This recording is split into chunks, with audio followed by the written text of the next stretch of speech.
Doctor గారు నమస్తే అండి. నమస్తే అండి. డాక్టర్ గారు, మోకాల నొప్పుల సమస్య సో చాలా మంది అంటే 40 దాటితే ఖచ్చితంగా మోకాల నొప్పులు ఉంటున్నాయి. అయితే 20 years ఆఫ్ ఏజ్ నుంచి ఇవి స్టార్ట్ అవుతూ ఉన్నాయి. ఎందుకు ఈ సమస్య ఇంతలా పెరిగిపోయింది? చిన్న వయసులోనే మోకాల నొప్పులు ఎందుకు? దీన్ని న్యాచురల్ వేస్లో తగ్గించుకోవడానికి ఛాన్స్ ఉందా?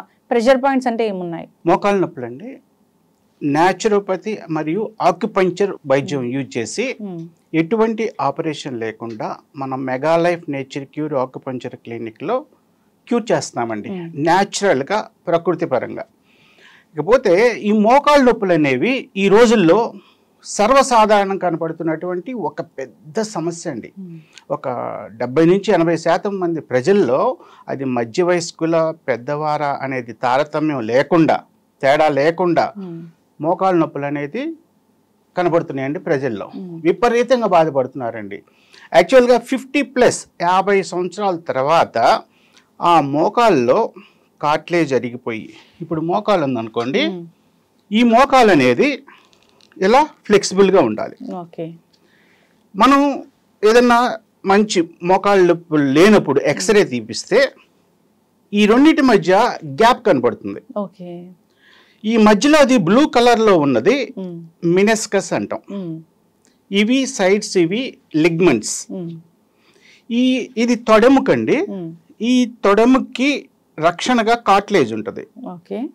ఇది కాలెముక. దీనికి 2 జాయింట్లు ఉంటాయి, 2 ఎముకలు ఉంటాయి. ఈ కాలెముక రక్షణ ఈ కార్ట్లేజ్. అయితే ఎక్స్రే తీసినప్పుడు ఈ మధ్యలో ఉన్నటువంటి ఈ మినిస్కస్ అనేది కనపడదు.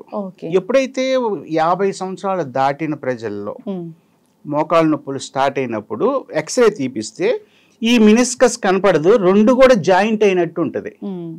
మామూలుగా నొప్పి లేనప్పుడు ఇంత గ్యాప్ ఉంటుంది. నొప్పులు వచ్చిన తర్వాత ఎక్స్రే తీపిస్తే కలిసి ఉంటాయి, 2 అరిగిపోయి ఈ విధంగా ఉంటాయి. అయితే ఈ మోకాళ్ళ నొప్పులు అనేది 2 రకాలు. ఒకటి ఆస్టియోఆర్థరైటిస్, రెండోది rheumatoid arthritis.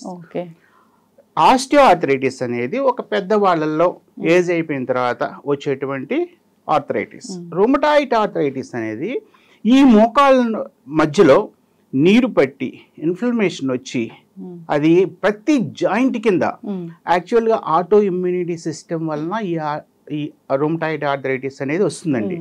Auto immunity system అంటే ప్రతి మనిషికి ఇమ్యూనిటీ పవర్ ఉంటుంది, ఒక రక్షణ వ్యవస్థలాగా శరీరాన్ని ఎల్లవేళలా కాపాడుతూ ఉంటుంది. ఎప్పుడైతే ఈ రక్షణ వ్యవస్థ ఆటో ఇమ్యూనిటీ సిస్టమ్ అంటే అది మన శరీరం తన శత్రువుగా భావించి మన మీదే తిరగబడి మన శరీర అవయవాలను పాడు చేస్తూ ఉంటుంది. అటువంటి రుమటాయిడ్ ఆర్థరైటిస్ ఉన్నప్పుడు జాయింట్లన్నీ కూడా ఇన్ఫ్లమేషన్ వచ్చేసి ఆ మధ్యలో ఉన్నటువంటి కార్ట్లేజ్, సైనోయిడ్ ఫ్లూయిడ్, గుజ్జు అంటాం, వాటన్నిటిని కూడా తినేస్తుందండి. ఈ విధంగా 2 రకాలతో ప్రజలు బాధపడుతున్నారు. ఈ ఆస్టియోఆర్థరైటిస్ మధ్య యుక్త వయసుల్లో కూడా వస్తుంది. కారణం ఆహారపు అలవాట్లు. ఆహారపు అలవాట్లు అంటే మనకి ప్రతినిత్యం ఆహారం ద్వారా కొంత యూరిక్ యాసిడ్, అమినో యాసిడ్స్, కొన్ని మలినాలు ఇవన్నీ వచ్చి బ్లడ్లో చేరుతాయి. ఈ బ్లడ్ మొత్తం కూడా శరీర ధర్మం ప్రకారం కిడ్నీకి వెళ్తుందండి శుభ్రపరచడానికి. కిడ్నీ పని ఏంటంటే ఈ బ్లడ్ని ప్యూరిఫై చేసి ఈ ఎక్సెస్ అంటే ఎక్కువగా ఉన్నటువంటి యూరిక్ యాసిడ్ని కానీ అమినో యాసిడ్స్ని కానీ వీటన్నిటిని కూడా ఫిల్టర్ చేసి యూరిన్ రూపంలో బయటికి పంపిస్తుంది. ఎప్పుడైతే ఈ బ్లడ్లో అండి యూరిక్ యాసిడ్ ఉంటుంది, యూరిక్ యాసిడ్ ఏం చేస్తుంది, ఆ బ్లడ్లో ఉన్నటువంటి కాల్షియం మొత్తాన్ని తినేసి మిగతా కాల్షియం ఎక్కడుందా అని చూస్తే అది మన ఎముకల్లో ఉంటుంది. ఈ ఎముకల్లో ఉంటుంది. ఈ ఎముకల్లో ఉన్నటువంటి కాల్షియాన్ని పీల్చటానికి వచ్చేసి ప్రతి జాయింట్ దగ్గర స్టోర్ అయింది. ప్లస్ మనకి ఆహారంలో సాల్ట్ ఇంటేక్, సాల్ట్ తీసుకోవడం అనేది మనకి ఎక్కువ అండి. సాల్ట్ లేనిదే మనం ఏ ఆహార పదార్థాన్ని తీసుకోం. ఆ సాల్ట్ ఒకవేళ మన శరీరంలోకి తీసుకుంటే దాన్ని బయటికి పంపించాలి, లేదంటే వచ్చి జాయింట్లో డిపాజిట్ అవుతుంది, వచ్చేసి ఆ జాయింట్స్ మొత్తాన్ని కూడా తినేస్తుంది. ఎలా పంపించాలి మరి? చెమట రూపం ద్వారా మాత్రమే మన శరీరంలో ఉన్నటువంటి ఆ సాల్ట్, ఎక్సెస్ సాల్ట్ అనేది బయటికి పోతుంది. చెమట రావాలంటే ఎక్సర్సైజ్ చేయాలి. ఈ విధంగా మన శరీరంలో ఉన్నటువంటి సాల్ట్ని బయటికి పంపించాలి. సాల్ట్ తీసుకుంటే వెంటనే గుర్తు రావాలి, మనం ఎక్సర్సైజ్ చేసి స్వెట్ రూపంలో చెమట రూపంలో బయటికి పంపించాలి అని. ఎప్పుడైతే ఈ జాయింట్లో చేరిందో ఇవంతా కూడా తినేసి ఈ మోకాళ్ళు నొప్పులు రావడం స్టార్ట్ అవుతాయి. మన ఆక్యుపంక్చర్ క్లినిక్లో, మన mega life nature cure acupuncture క్లినిక్లో ఫస్ట్ ఆక్యుపంక్చర్ వైద్యం ద్వారా అక్కడ బ్లడ్ సర్క్యులేషన్ కలిగిస్తామండి. ఎందుకంటే అరుగుదలలో కార్టిలేజ్ రిపేర్ అది డ్యామేజ్ అయిపోయి బ్లడ్ సర్క్యులేషన్ అనేది ఉండదండి. ఈ బోన్ రాసుకొని బ్లడ్ సర్క్యులేషన్ ఆగిపోతుంది. ఎప్పుడైతే బ్లడ్ సర్క్యులేషన్ ఆగిపోయిందో జీవం అనేది ఉండదు మోకాళ్ళల్లో, జీవం లేని చోట గుజ్జు పట్టదు. ఎప్పుడైతే ఆక్యుపంక్చర్ ట్రీట్మెంట్ ద్వారా మనం అక్కడ బ్లడ్ సర్క్యులేషన్ కలిగించామో జీవం అనేది పుట్టుకొచ్చి గుజ్జు ఊటలాగా స్టార్ట్ అయిద్దండి. ఆ కార్టిలేజ్ అంతా కూడా రిపేర్ అయిపోద్ది న్యాచురల్గా. ఇది ప్రకృతి పరంగా ఎటువంటి ఆపరేషన్ లేకుండా ఈ మధ్య ఇంజెక్షన్లు ఇస్తున్నారు. అసలే కెమికల్స్ ఇవన్నీ వచ్చేసి యాసిడ్స్ వచ్చి మోకాళ్ళని జాయింట్లని డ్యామేజ్ చేస్తుంది.